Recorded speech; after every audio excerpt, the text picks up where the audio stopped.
right, so what are the voters thinking? Wouldn't all of the politicians on that stage love to know? So we get down to the wire here in Iowa, and Google does what Google does.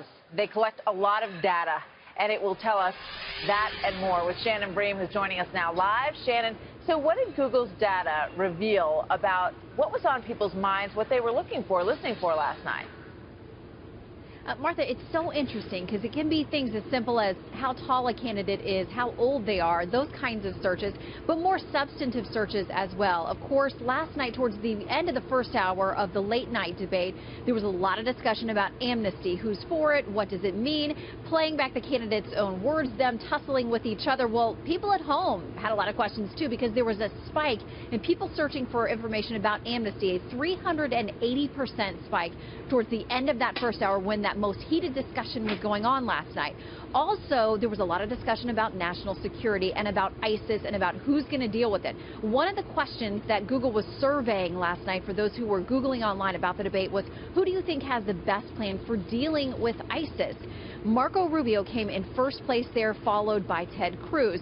So it's an interesting way to take the pulse of what people are searching for, but also getting their opinion about how particular candidates are doing on specific topics, Martha.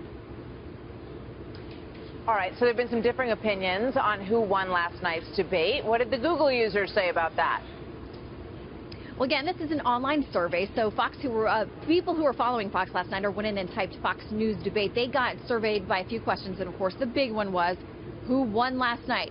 Here we reveal what Google users thought. They have Marco Rubio again in the top spot, leading the pack last night. What's interesting is we had a lot of data on the lower card debate as well that you all did.